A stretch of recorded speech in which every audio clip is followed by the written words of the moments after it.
Hello and welcome to this dialogue special edition, BRICS with a Stronger Voice.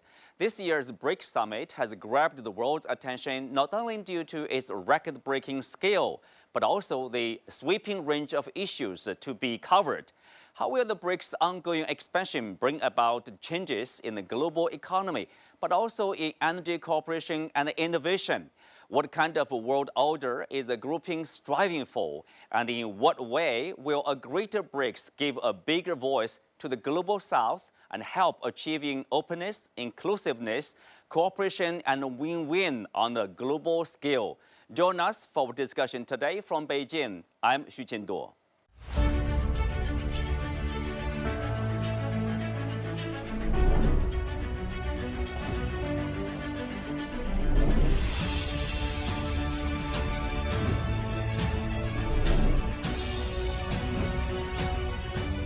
Not only the right of each country to choose its way of development, but respect also its political system, its culture.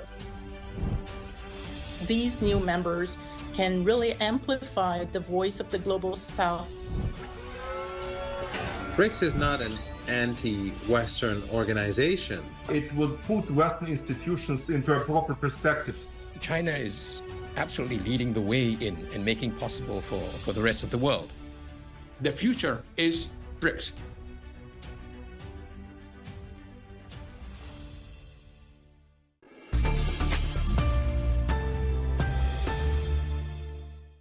Joining me today for the discussion are Zhu Jiejian, Professor and Deputy Director of the Center for UN and International Organizations Studies at Fudan University. Welcome to the show, Professor Zhu. And also John Pang, Senior Fellow of the Belt and Road Initiative Caucus for Asia Pacific. Welcome, John. And Karen Vazquez, Associate Professor and Assistant Dean at OP Jingdao Global University. And Professor Saeed Mohammad Morandi from University of Tehran. And Azhiwal Kibret, Development Finance Advisor at Development Reimagined. Welcome to Dialogue. Karen, I will start with you. So this summit is the first of this expanded grouping. Tell us, of course, there are a lot of topics to be covered. As the chair of this year, Russia emphasized, there will be topics about economic partnership, cooperation in science and innovation, security and counterterrorism, culture and sports, etc. So what are you looking forward to? Thank you very much for having me in the show.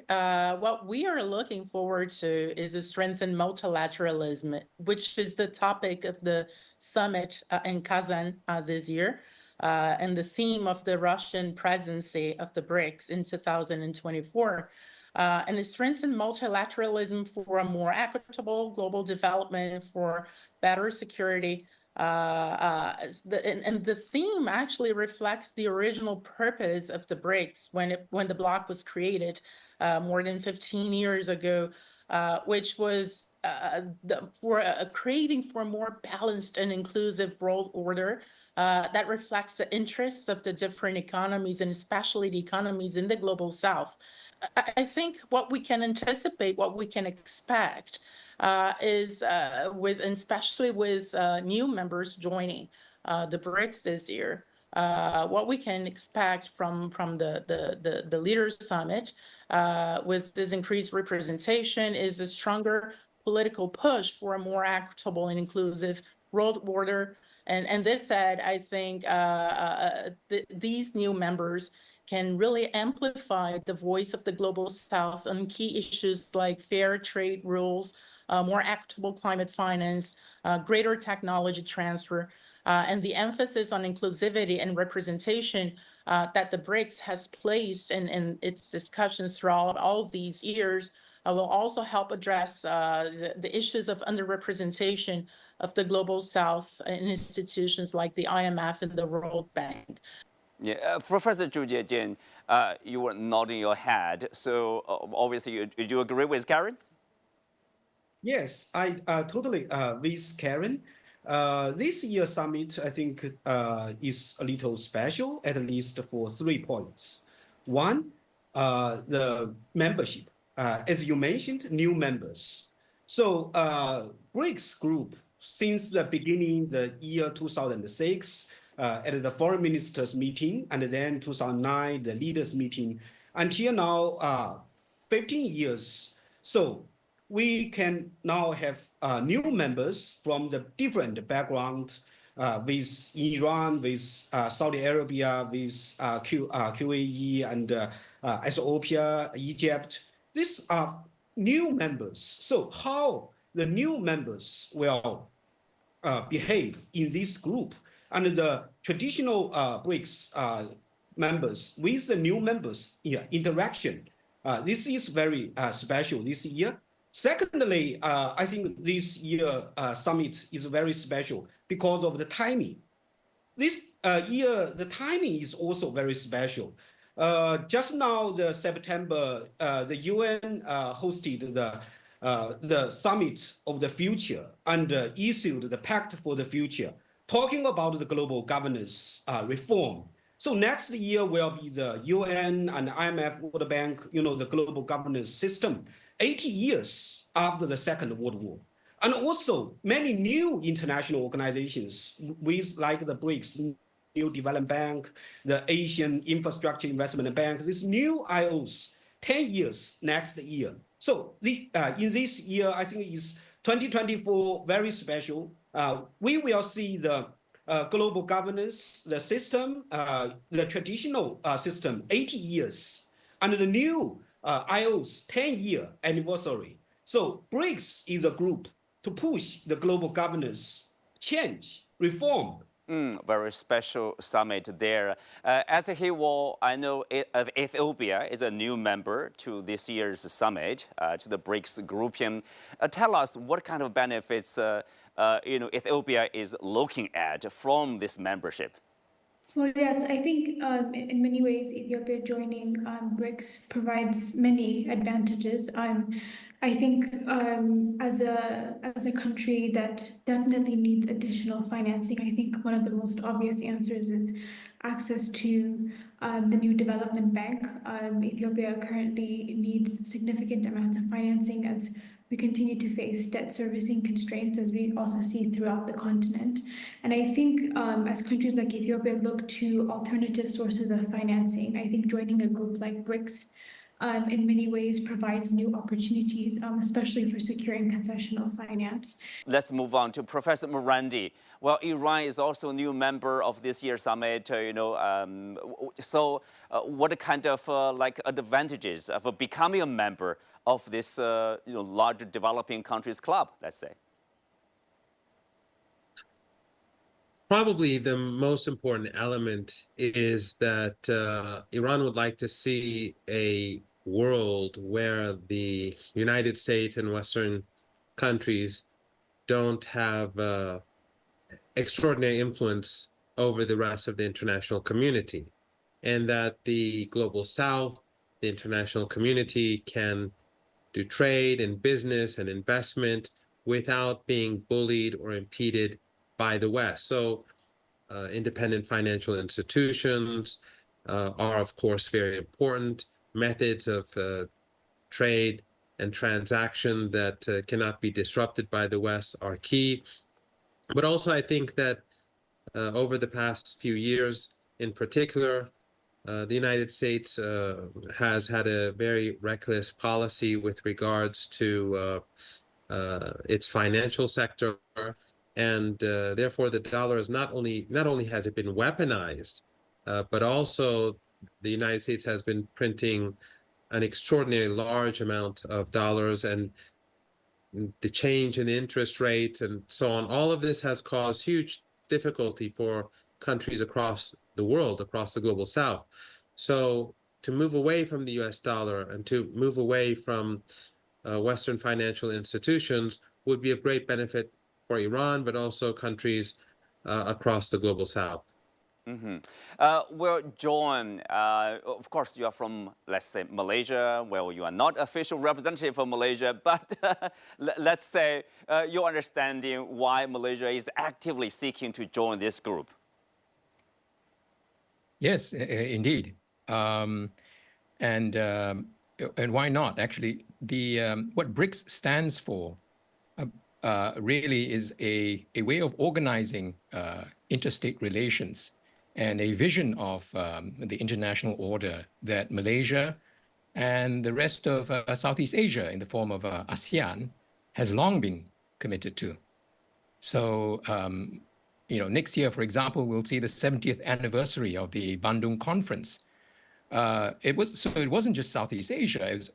There was a conference there was an Afro-Asian conference in which, at a particular time, the world came together as the global South is coming together now, the global majority is coming together now, to try to enact among themselves a different way of conducting these interstate relations. And those principles of a kind of more inclusive, non-rivalrous relationships in which, characterized by mutual cooperation, mutual respect for sovereignty, that's always been a priority.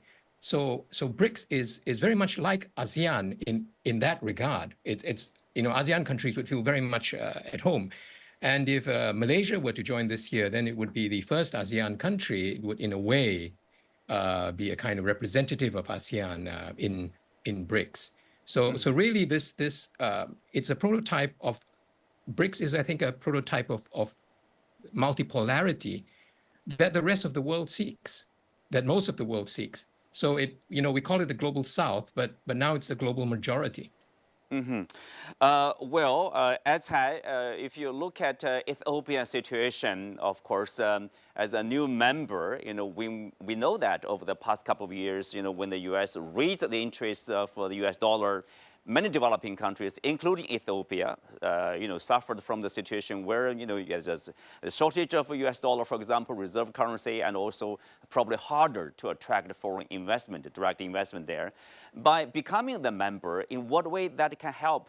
Earlier you mentioned a little bit about the financing from, say, a new development bank, all this reserve arrangement. Give us more specifics, what way that can help Ethiopia with the situation? Absolutely. So with the new development bank, as most of us know, it prioritizes infrastructure and sustainable development as sort of a key driver of economic growth and prosperity. And unlike other development banks, especially other MDBs, the focus on infrastructure development across different areas is really key for many low and middle income countries like Ethiopia. And it provides a very unique and attractive financing alternative. So if we were to look at other major banks, in particular MDBs, infrastructure is often under-prioritized.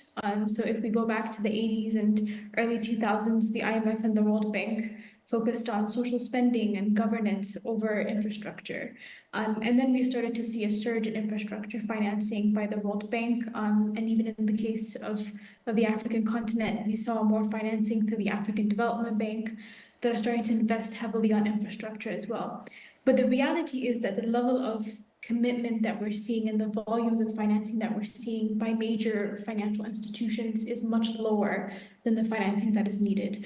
And as countries are trying to grow their industries and invest in sectors that will catalyze their economies, infrastructure is really the way to go.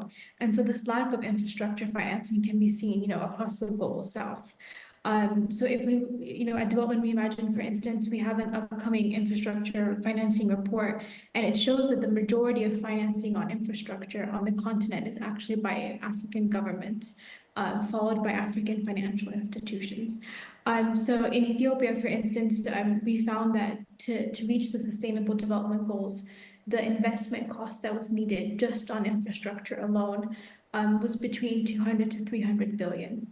Between 2021 to 2030. So the needs at an individual country level and at a regional level are massive. And here's where, the new development bank can really provide that gap, can fill in that gap by providing infrastructure financing when other financial institutions have failed to do so.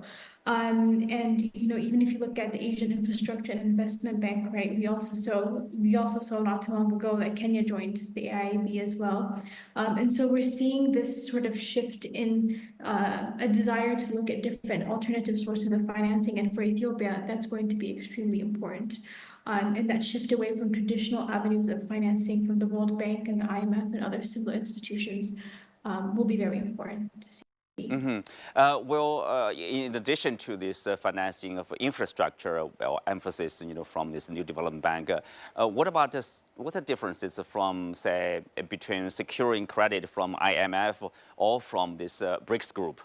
Is it easier or is it more difficult from which institution?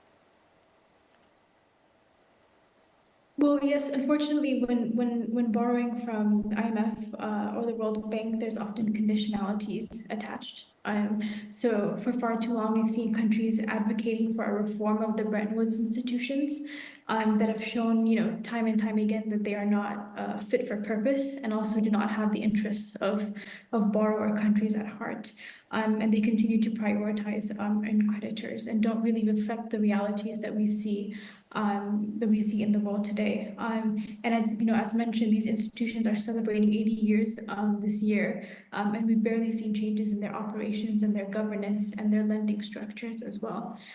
So when we see the emergence of NDB, countries are given that flexibility and that breathing room to invest in areas where they feel like it is needed the most, which is why for a country like Ethiopia, it would be extremely important.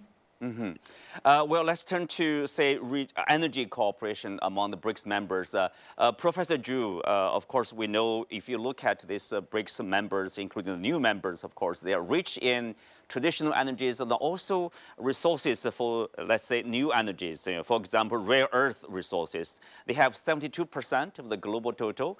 And if you look at this oil supply, global oil supply, 42%. They are also equally rich in natural gas. So in what way that can be, let's say, leveraged, for the development of these BRICS members? Yes, now with new members, including the Iran and Saudi Arabia, these new BRICS. Now look at the 10, the BRICS countries. We have the big energy supplier. And also we have the big energy demander, including China, India. So I think within the BRICS, the group, now we are talking about the BRICS energy cooperation. We talk about the energy security, how to stabilize the price, the market. So I think from the BRICS perspective, we want to from the developing country perspective, from the demander and the supplier side, how to keep the balance between the demander and the supplier from the market perspective.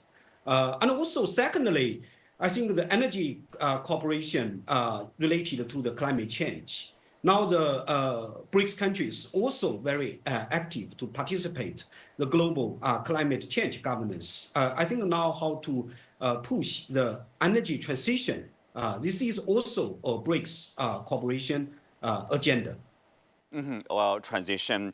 Professor Morandi, at the meeting of the energy ministers of BRICS member states last month, so Iran's energy minister Abbas Ali-Abadi described the entry of new members to the BRICS group as strategically important, considering the huge energy resources and the significant transit role of these countries in the political geography of the world. What's your take of this statement? I think in future, especially with the political and economic instability that we're seeing in today's world, commodities are going to be increasingly important. And of course, at the top of the commodity market, we have energy, we have oil and gas.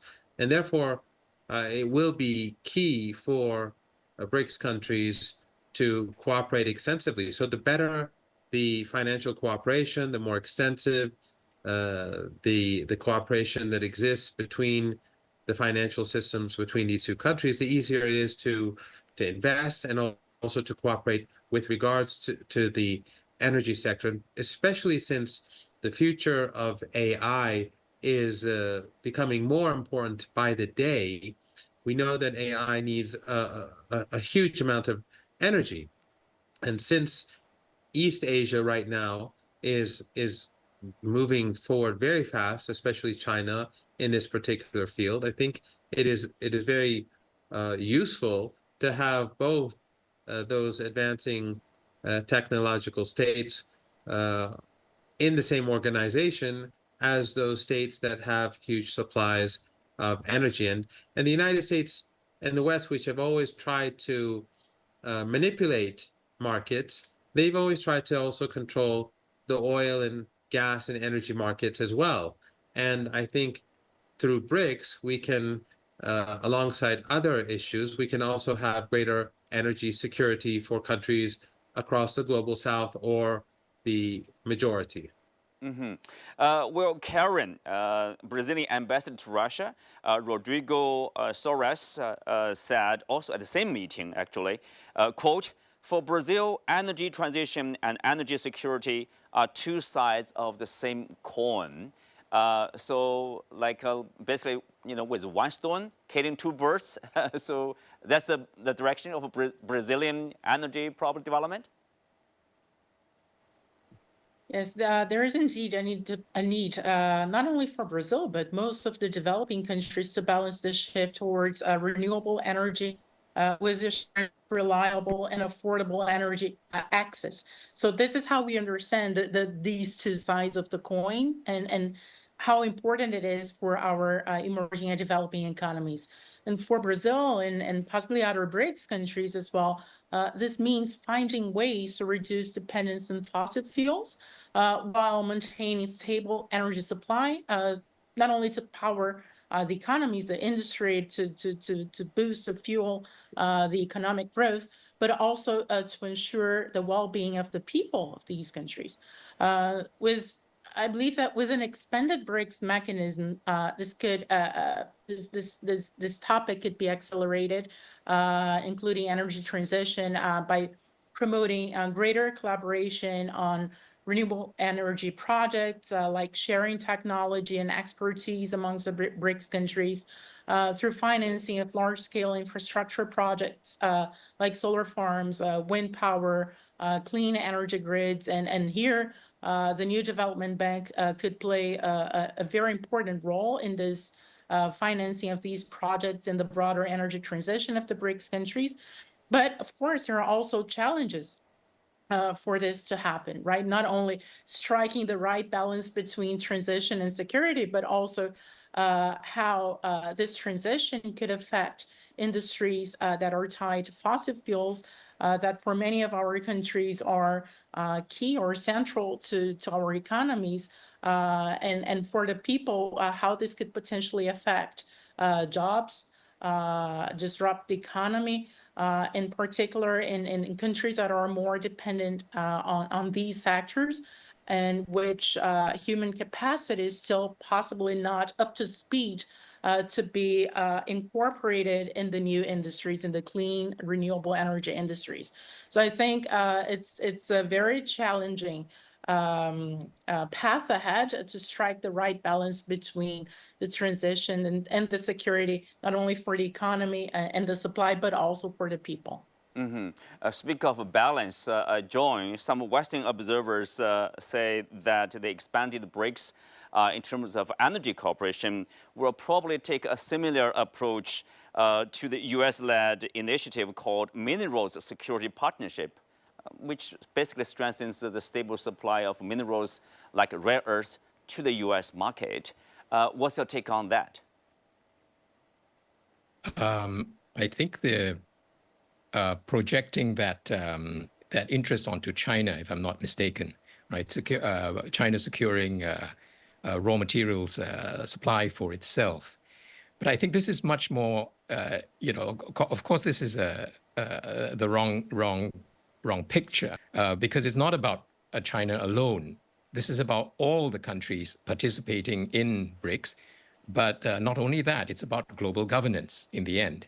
So while the members, while BRICS is very emphatic that this is not to sort of upstage or overturn the US-led order in any direct sense, and stress that it wants to support and complement, the fact remains that there is a huge and unmet demand from the global south for development, for exactly the kind of development finance oriented towards infrastructure, for example, that the existing institutions don't meet. So it's really about the global finance, the monetary system, and trade being oriented towards the priorities of the global majority, which happen to be peace and peaceful development. So I think that's the context in which to look at issues such as the particular cooperation people undertake in coordinating the supply and demand for certain minerals or certain raw materials, for example. So there is a lot going on under this. When I said, talk shop, I meant to address the criticism. So the way this BRICS, which I think is the most important meeting going on in the world right now, or about to happen, the way it's dismissed and studiously sort of avoided in Western media, as if these people are just talking. But it's precisely that they talk and that they speak to one another and that their decisions are made in that fashion, not in some sort of top-down hierarchical imperial fashion. So this is a new way, a different way of doing things than people are accustomed to. But already we are seeing very, very concrete projects, such as in governance, such as AI governance that we've spoken about. And there's a lot to be done. There's a huge potential in the energy transition, which we've touched on, which China is absolutely leading the way in and making possible for the rest of the world. So that's an enormous industrial opportunity for everyone. Yeah, we also touch upon that, obviously, about the perceptions of the views of BRICS groups, the summit later on. But picking up on what John has said, Professor Zhu, let's move on to this cooperation in another sector. That's the tech cooperation. Science, innovation. We know that, the global competition, one of the critical area is really about the science and the innovation, AI, transformation of industries, and of course, other aspects in big data and drones, etc. So what's the potential of tech cooperation, and what do you see as the challenges too, probably, for this grouping? Yes, for the BRICS, the science and the technology cooperation is one of the important agenda. Now in China, in Xiamen, we have a BRICS technology cooperation hub. It was established after the Xiamen summit, the BRICS summit in 2017. Now for the BRICS technology cooperation, I think currently we have several, besides the Xiamen hub, we now coordinate like the rules, like the AI rules, and also some other, the new technologies. Now from the global governance perspective, now the West, including the US and the EU, the G7 countries, now they are trying to make the rules. The BRICS try to make the rules more inclusive. It means the voice of the global South should be heard in making the rules for the new technologies. So I think for the BRICS, this group, two aspects for the science and the technology cooperation. One is the practical cooperation, like the Xiamen Hub, and also from the rural perspective. Speak of the rules perspective, Karen, I know a couple of years ago, you talked about the lack of rules, actually. This like the legal provision in terms of protection of the data and also, tech transfer, IP rights, for example. Where are we now? I would like to begin my answer to this question by picking up on a point that has been discussed previously on whether BRICS is a talk shop or not. I think the point here is that we need to remember always that the BRICS were not just formed for collective action, even though collective action, practical cooperation is extremely important. But most importantly, they were created to spark systemic change. And this starts with dialogue. This starts with collaboration. This starts with creating trust and mutual understanding. And to achieve this systemic change and to initiate these practical cooperations in energy, in monetary cooperation, in technology, and any other field, we need this dialogue to keep going forward. And if we put in historical perspective, let's say a change in monetary standards took half a century to happen. So I think, as it was previously said, we need to take gradual steps and build this trust to lead to practical cooperation, and therefore, hopefully, this practical cooperation will lead into broader systemic change. Specifically on AI technology, we have the BRICS have recognized not only within the BRICS fora, but also at the UN and other policy spaces, the need for stronger legal framework for technology transfer, on cybersecurity, on data protection. The pace of implementation has been slow so far, but again, slow if we consider that the broader change that these countries are aiming are more than specific projects. They're leading to broader global changes, right? But there's still dialogue. There's still movement going forward on these areas for greater collaboration. So, for example, China and Russia have deepened cooperation in cybersecurity. There have been discussions on common data security standards among these countries and others. Of course, establishment of more comprehensive and enforceable legal provisions across the BRICS members is still in the early stages. Some countries like India have made progress in strengthening their domestic data protection laws, in Brazil as well. These laws have not yet been aligned across the bloc. So there are lots of opportunities. So these changes are happening at the domestic level. Dialogue and cooperation is happening across some of the BRICS countries. I think the next step is really to consolidate this in practical initiatives that can therefore lead to broader change. There are two specific mechanisms that I would like to highlight that were proposed in 2019 for technology transfer. And this is something that the BRICS could potentially look at into how to take it to full implementation. This has already been agreed in the 2019 summit by the countries, and that's a low-hanging fruit for countries to move forward action on this field. John, of course, comparing the differences between, say, BRICS and Western organization, some would say this is a non-Western organization, but it's not anti-Western organization. Still, it's different. What's the purpose of having, or being consistent with this consensus building? With probably more countries will join this grouping. Will that kind of enlargement really become a problem, or what kind of mechanism do we need in order to have an efficient or effective decision-making process? Yes, I think now currently the BRICS institution building is very important because we have new members. How to make the BRICS, still effective as before? I think now the not only the expansion but also the internal institution building is very important. Interesting. Earlier we touched upon, of course, for new members, look at this kind of advantages or benefits they can get from becoming a membership. There's a senior fellow at the Chatham House, David Lubin. He talked about this. That is exactly because BRICS mechanism doesn't pursue any common geopolitical goals that many global South countries find it appealing to join the organization.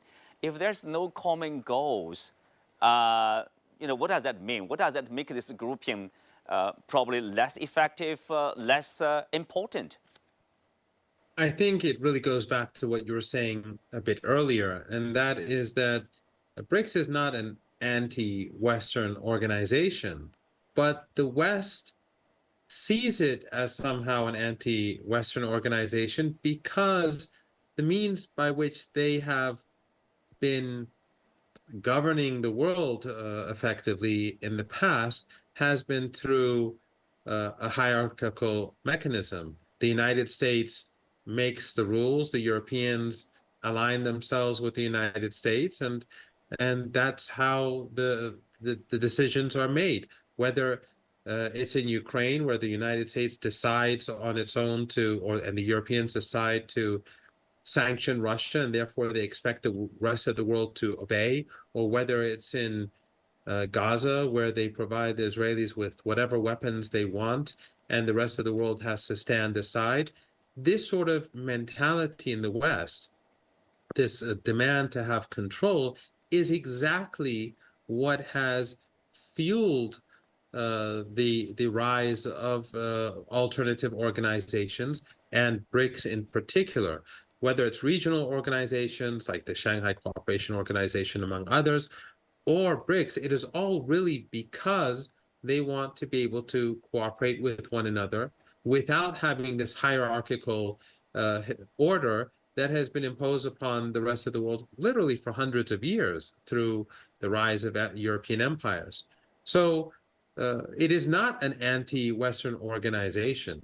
It is an organization that simply wants to level the playing field. It wants to create opportunities for countries to work together and to cooperate with one another, and to rid themselves of the current monopolies. Right now, we have big tech controlled by the West. We have the corporate and mainstream media, which is largely controlled by the West.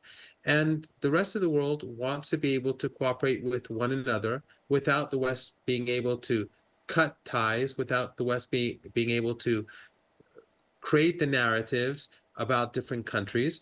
And this is something very normal and natural.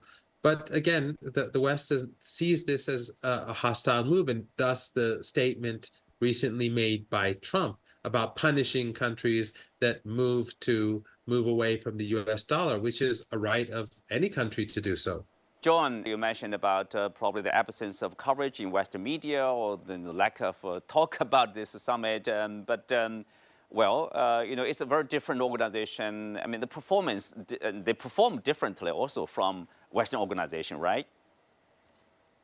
Yeah, and thank goodness it does. I think commentators in the West seem to have a very difficult time understanding and any type of organization which isn't about this sort of hierarchical rule. I mean, if you take a look at NATO or the EU, even the EU and the way it's run, these are certainly not democratic organizations. They're very much run by a hegemon and a set of countries that resemble vassals. So these are not the types of relationship that are appreciated in the rest of the world, in the free rest of the world. So, but more than that, it's not just this matter of, you know, we would prefer a system in which is more democratic and inclusive. For the global South, much of which remains, so to speak, to be developed, underdeveloped, this represents the very possibility of further development, because the current global order is heavily financialized, extractive. Financial assets, for example, in the global economy are many multiples of the real economy. That system, the ladder of development only goes so far, and it gets pulled away after you get to a certain point, right? So there's really no way you are ever going to achieve what China has achieved, for example, just by dint of its sheer size and determination, and its unique system and heritage. But now the rest of the world looks at this and says, look, we want that development too. So this is what's represented by this question of global order. There's the question of peace. No one wants to be dragged into a third world war, which is a sort of a seemingly recurrent week-by-week risk. But there's also the question of development. People don't want to remain poor and underdeveloped and held down by debt. So the issues are really very serious for the rest for the global South. I want to emphasize that those priorities and those concerns are not addressed under the present system and will not be. So that's why BRICS is so important. Well, like the pursuit of development or pursuit of happiness. Atai, we know that currently about like 30 countries are expressing interest to join this group, like Sri Lanka, Cuba, even NATO member Turkey, or have probably supplied there's a formal application. So how do you look at this attraction of this BRICS group? Is that a development opportunity for the countries?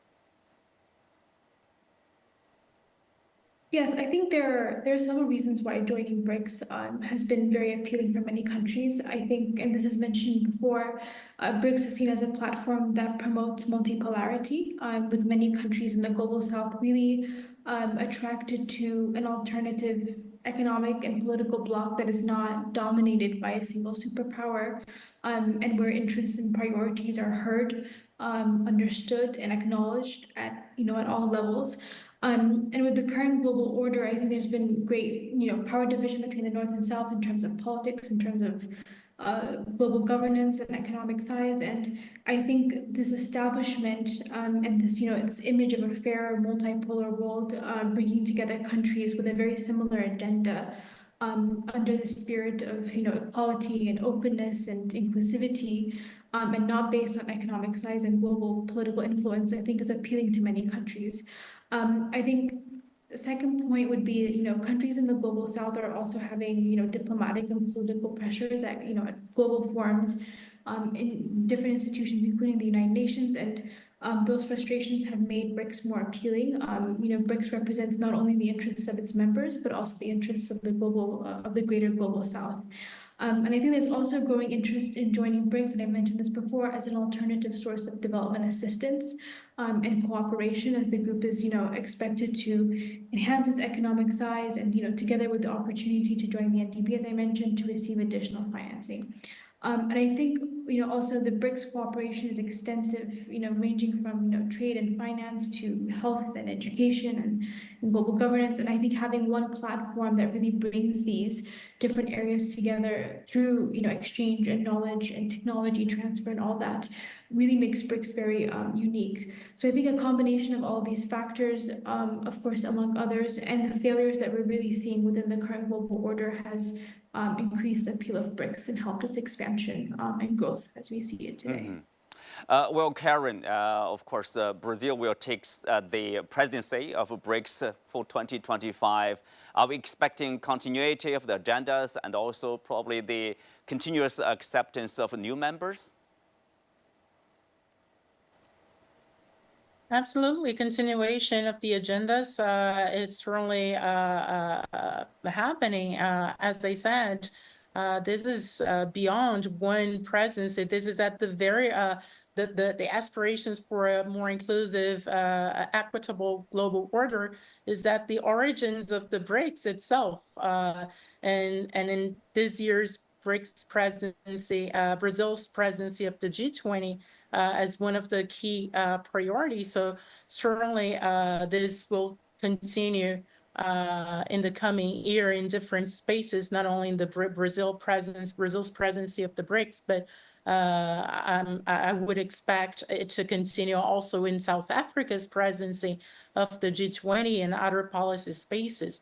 Again, these are common aspirations that we have, and the benefit of this dialogue within the BRICS is really to spearhead this change and discussion and ideas across the different policy spaces. Thank you, Karen. Well, that's all we have for today. With that, we are coming to the end of today's discussion. Many thanks to our guests. You can also watch us on the CGTN app on YouTube. I'm Xu Qinduo. Thanks for being with us. See you next time.